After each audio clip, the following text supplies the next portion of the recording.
이곳에서 주로 활동하는 이제 부동산 중개인들한테 좀 물어보니까 보통 뭐 몇만 달러를 더 얹어줘도 거래가 되더라. 자기도 좀 놀랍다. 굉장히 비정상적인 상황이라고 얘기를 많이 했었습니다. 전형적인 인플레이션적이라는 점에서 뭐 좀 공포감을 느낄 정도로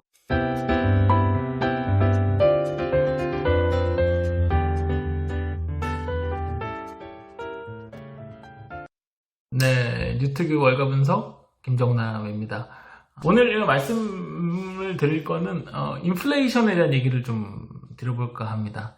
그리고 그 각자 이제 나타나고 있는 인플레이션이 어떤 곳에서 좀 나타나고 있는지, 특히 집값 부동산 시장 좀 중심으로 해서 좀 말씀을 드려볼까 합니다. 지금 월가에서는 뭐 인플레이션이라는 단어 빼고는 설명이 잘 안 되죠. 일상에서도 굉장히 많이 지금 인플레이션에 대한 우려들이 좀 나오고 있는데, 뭐 가장 대표적인 몇 가지 꼽아보면은 뭐 식당 같은 그런 곳에서 제가 뭐 자주 가는 여기 뭐 스시집, 초밥집 뭐 사장님하고도 얘기를 좀 해보니까 그분들도 이제 여기가 거의 백신 맞고 마스크 거의 풀고 다니는 시점임에도 불구하고 실내 영업을 지금 거의 하지 않고 있길래 왜 안 하냐고 빨리 하시지 이렇게 물어보니까 자기도 원래 여기 뉴저지주 제가 살고 있는 곳이 이제 최저임금이 한 시간당 한 10불 초반대 정도 되니까 그 정도 플러스해서 이제 팁을 많이 주는 식으로 이제 생각을 하고 좀 뽑으려고 하다 보니까 정말 어림도 없더라는 겁니다. 그러니까 바이든 정부에서 지금 실업수당 추가로 이제 주에서 주는 실업수당 외에 연방 정부에서 주는 실업수당을 주고 있다 보니까 그게 주에 한 300불 정도 됩니다. 300달러 정도 되니까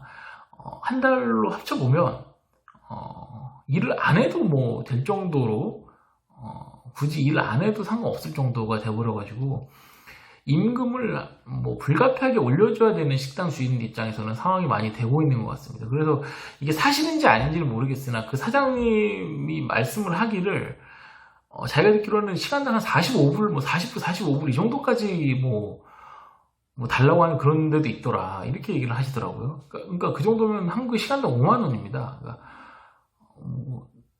뭐 저는 그냥 제가 그거 하면 안 되냐고 이런 식으로까지 얘기를 했는데 그 정도로 임금이 올라가다 보니까 당연히 음식값이 올라가는 건 뭐 당연하겠죠. 이거 뭐 식당이나 음식뿐만 아니라 뭐 휘발유 뭐 등등 해서 여러 가지 안 오르는 안 오르는 지금 품목이 잘 없습니다.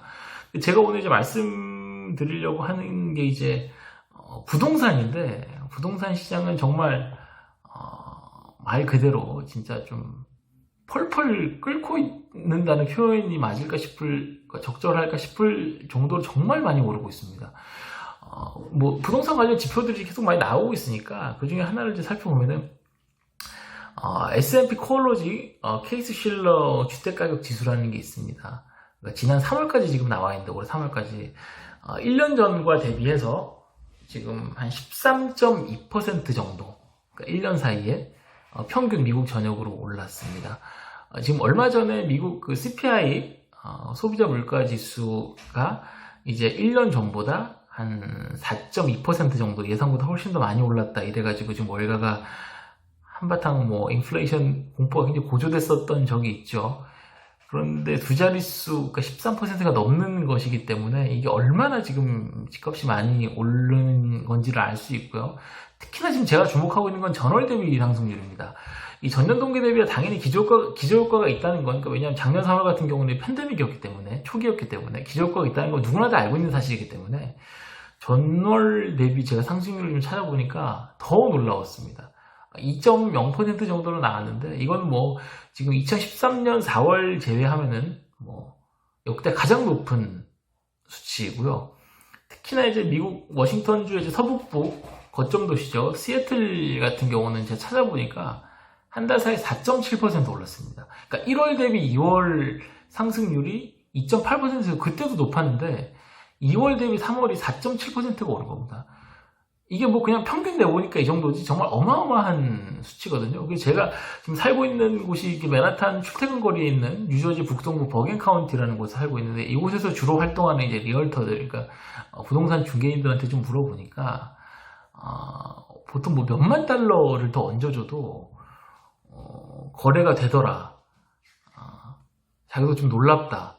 보통은 자기들이 한 10에서 한 15% 정도 더 오른 느낌으로 거래를 하는데, 리스팅 프라이스가 그 정도 되는데, 그 외에 더 몇만 달러씩 더 줘도 거래가 되는 게 있더라고요. 그래서 굉장히 비정상적인 상황이라고 얘기를 많이 했었습니다. 사실 집값 상승 같은 경우는 뭐 이 증시와는 좀 일견 동떨어져 보일 수도 있지만, 전형적인 인플레이션의 흔적이라는 점에서 뭐 사실상 뭐 대동소이한 것이고, 이 영향만 봐도 좀 공포감을 느낄 정도로 그런 상승세라고 볼 수 있습니다. 특히 지금 얼마 전에 이미 뭐 저도 저희 회사에서도 그렇고 더 보도가 많이 됐지만, 로버트 쉴러라는 그 노벨 경제학 수상자, 그분이 이제 했던 얘기들이 좀 있는데, 그분은 코어로지 케이스 실러 지수를 공동 개발한 분입니다. 그러니까 이분이 보기에도 최근 한 100년간의 자료를 봐도 지금처럼 집값이 많이 오른 적이 없었다. 특히나 이제 투자자들은 지금, 그러니까 자산시장에서 이제 돈 갖고 투자하려는 사람들은 뭐 서부 개척 시대의 그런 뭐 그냥 무업천지 같은 그런 상황인 것 같다. 특히나 많은 자산시장 중에서 주택시장이 가장 좀 염려된다. 이렇게 얘기를 했습니다. 저희가 지금 2008년, 2009년도에 정말 아무도 예상하지 못했던 미국에서 위기가 시작이 됐고, 특히 그 중에서도 전혀 예상하지 못했던 부동산에서 위기가 시작이 돼서 전 세계 금융위기로 번졌지 않습니까? 지금 같은 경우도 부동산에서 이렇게 일이 시작이 되면 그때같이 되는 거 아닌가라는 공포감이 좀 있을 수 있죠. 그래서 그 트라우마가 좀 있는데, 제가 보기에는 특히 또 이제 뭐 월가에서 굉장히 좀 유명하다는 뭐 제이미 다이먼, 뭐 JP 모르건 회장에 있는 분이나 뭐 데이비 설러번, 골드만삭스 뭐 등등 해서 거품일 가능성은 있지만, 2008년 9년 이때처럼 뱅크런이 일어날 정도의 그런 금융 시스템 리스크가 일어나기까지는 아닐 것 같다, 이렇게 얘기를 많이 합니다. 대부분의 사람들이 지금 그렇게 얘기를 하고 있고, 연준이나 이런 금융당국에서 워낙 은행권 규제를 많이 잘 정비를 해놨기 때문에 그 정도까지 갈 시스템 리스크까지 갈 가능성은 굉장히 낮아 보입니다만, 이게 그때 2008년, 2009년 당시에 이제 부동산 시장에서 시작을 해서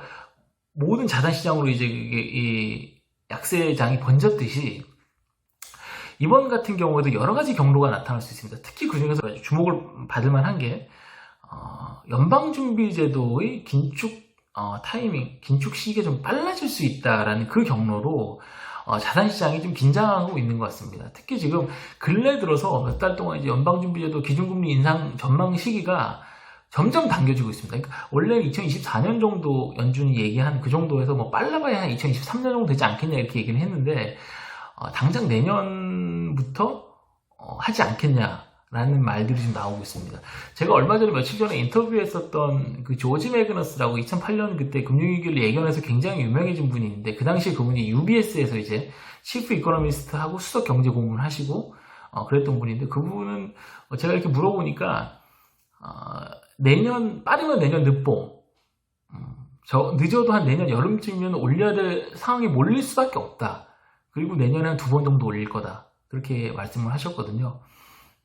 산이 높으면 골이 깊은 법이라고 하듯이, 이게 지금 연준은 자꾸 일시적이다, 인플레이션이 뭐 괜찮다 이렇게 얘기를 하지만, 시장에서는 점점 인상 시기가 당겨지고 있다는 것은 그만큼 공포감이, 그러니까 시장의 공포가 점점 쌓이고 있다는 의미이겠죠.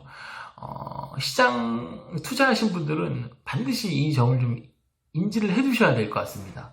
특히 또 제가 한 가지만 더 말씀드리고 싶은 건 이제 부동산 관련주들입니다.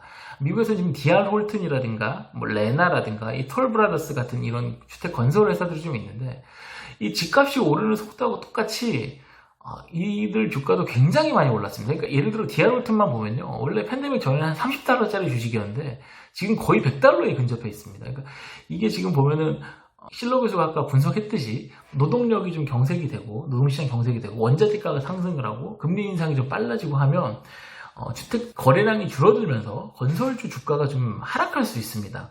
그래서 그 가능성을 좀 염두에 두시고 시장에 좀 접근을 하셔야 될 것 같고, 특히 그 주택 건설주 같은 경우는 다 중소형주기 때문에 이 플럭추에이션이 더 클 수 있습니다. 그러니까 그것까지도 감안을 하셔서 좀 접근을 하셔야 되지 않나 싶습니다. 지금 이제 부동산 관련 지표들이 계속 나올 텐데 한동안은 집값은 좀 오를 수밖에 없어 보이지만 언제 또 다시 꺾이든 어떤 샥이 올지 모르기 때문에 이것도 업데이트 되는 대로 주토피아 영상을 통해서 또 말씀드리도록 하겠습니다. 지금까지 뉴욕에서 김정남이었습니다. 감사합니다.